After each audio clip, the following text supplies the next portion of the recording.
Let's get started. First up, Marleen is going to come up here and talk to you about NATO DIANA. NATO DIANA is something that probably most of you may have heard of, but who knows? Have you ever tried applying for it? Let's see, Marleen, what can you tell us about it? Awesome.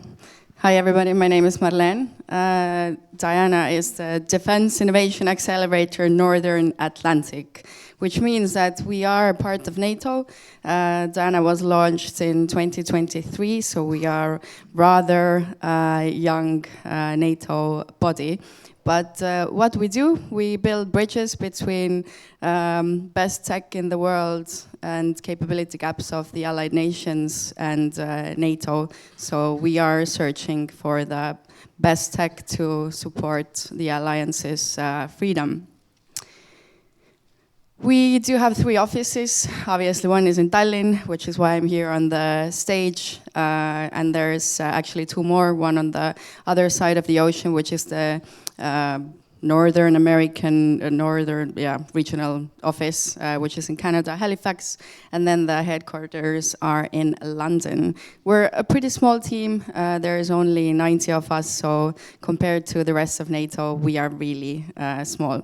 But we do a lot of really cool things. So if you were here last year and you've already seen a pretty similar presentation, there have been some changes or news, which I'm going to introduce to you today.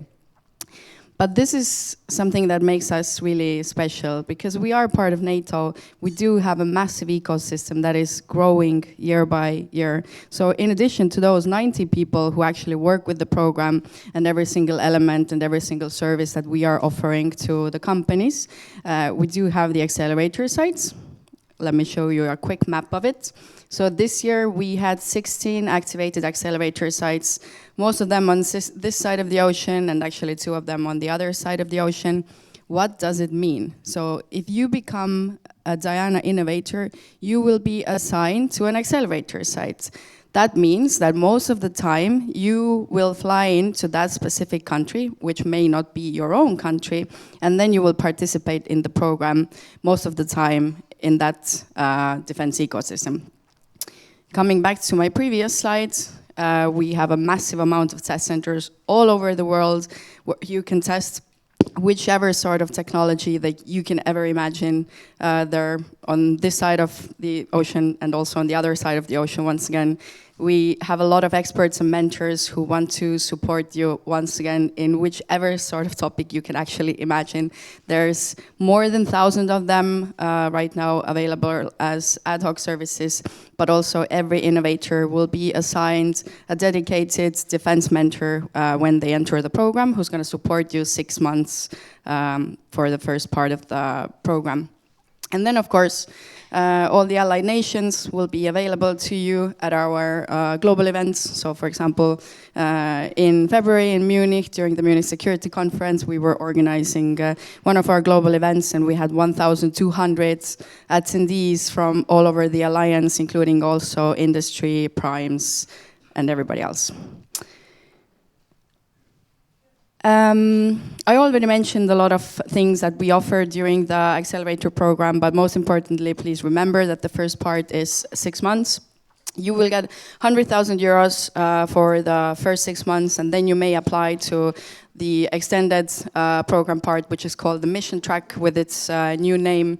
You will get access to one specific accelerator site, which is the one that you will be assigned to, but also you will be introduced to all the other defense ecosystems in the alliance. You get access and separate funding for testing and validation, and of course there is also a possibility and separate funding for participating in operational exercises with the allied nations, but for this you need to have at least TRL 7.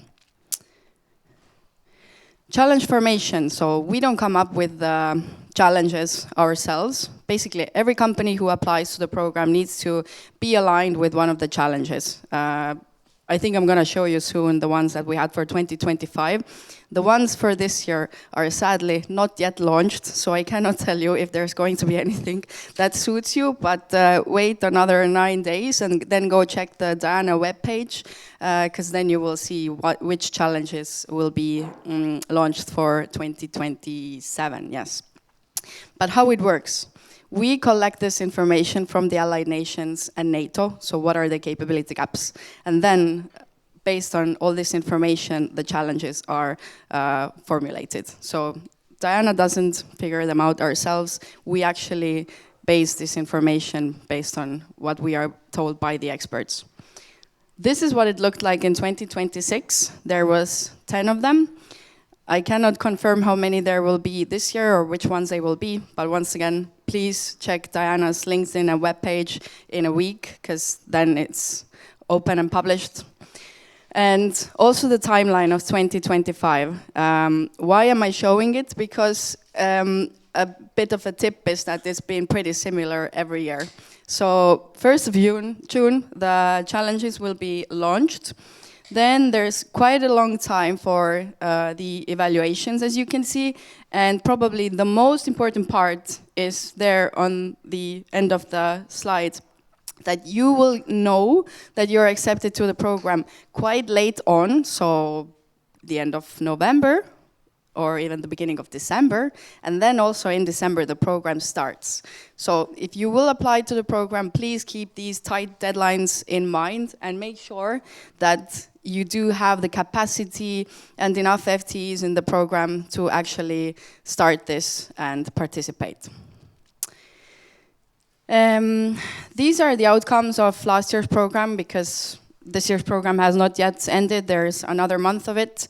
So as you can see, we did have 73 innovators last year. This year we do have 150, which is twice as much. More than 1,000 introductions were made. Only 5 challenges. This year it was 10. 29% of increase in defense revenues and 74% of TRL raised during the program. If you noticed, I mentioned something called Mission Track, which is the extension of the main accelerator program. So this is something extra if you do have already defense traction that you can apply for. You may get another 300,000 euros, which is mainly to enter other markets, no longer for technology development. And this is everything that they managed to do with the teams. I think I'm not sure how many we had in 2025, but I know that there were 15 in 2026. The program ended in February. Oh yeah, this is 2025, so that's the one. There were 15 of them. Dynamic challenges. I'm sorry I'm going really fast, but I do have a lot of challenge slides and 5 more minutes. This is something new that we introduced this year. Sadly, this is already closed. It was called the Decision Superiority for NATO Warfighters, and we were looking for AI, ML, and related software solutions to work together with SHAPE on their task force Maven. This is something separate from the main accelerator program. I suggest you keep an eye on DIANA's LinkedIn and webpage once again, because every year we are going to start publishing these separate challenges that may be relevant to you. But once again, please keep in mind, these are only for really high TRLs. So starting from 7 would be better if it's 8 or 9. And once you finish the program, no matter if it's the first 6 months or the full year together with Mission Track, you will become part of the DIANA Alumni Network. That does not mean that things have ended for you, because most of the services and everything we've offered to you during the main program, you will also be offered as alumni. So you can still participate in OPEXs, you can still get TEV funding, you will still be invited to all the events, and you still have access to the Learning Hub, to mentors, everything else. So it's you will not be forgotten, and you will be a DIANA innovator forever until the end of time. One of the coolest things probably for you, so if we think about defense procurement, we have been talking for the past 3-4 years that it takes a very long time. Well, Diana has changed this a bit. So all the innovators who get accepted to the program, as we mentioned, we collect this information, so the capability gaps information from the allied nations, and then all the companies compete to become part of the program. So what does it mean? It basically means that we have developed a framework that enables us to go into contracts on behalf of the allied nations to buy the products. So as you have already competed, you don't need to participate in another procurement, and the allied nations can directly buy your prototype. I think the fastest contract we have signed this year is 4 weeks, which is the fastest procurement mechanism in the whole NATO, and probably in the alliance, wider alliance. Other cool stuff, I already mentioned that we are doing much more than only the accelerator program. So something we launched actually not too long ago, less than a month ago, is the NATO DIANA Capital Network. So not only do we want you to know about defense, get adopted and everything else, we also want you to not get into the valley of death or just run out of money. So we have put together a network of investors who are able to invest into defense, and we are introducing them actively to you during the program, and also the opposite. So for example, in June in Paris, during Eurosatory, we are hosting the DIANA International Demo Days for this year's cohort, and all this network is going to come and attend the event. So they can see the demos and the progress of all the companies from this year's program. I do have a few slides of the innovator highlights, but I can see that I have run out of time. So just one example, a great example. In 2023, when the program was launched, I worked in the Estonian Accelerator as the program lead, so not yet in Diana. And we had a really cool company. So young guys, they were building this underwater drone that actually they had built to, see what the cables are doing and how many fish there is, and the starfish, and just map the seabed for environmental reasons. And then they entered Diana, and in a really quick time, actually, they managed to start testing with the Estonian Navy. So this was 3 years ago. As of today, they already have contracts with Dutch Navy, who is actually their own nation. So things do take time, but we do have some really, really great success stories. So as they started, today they are basically a fully defense-focused company. That was really fast. I usually... Thank you. Wait, just a sec. Thank you so much.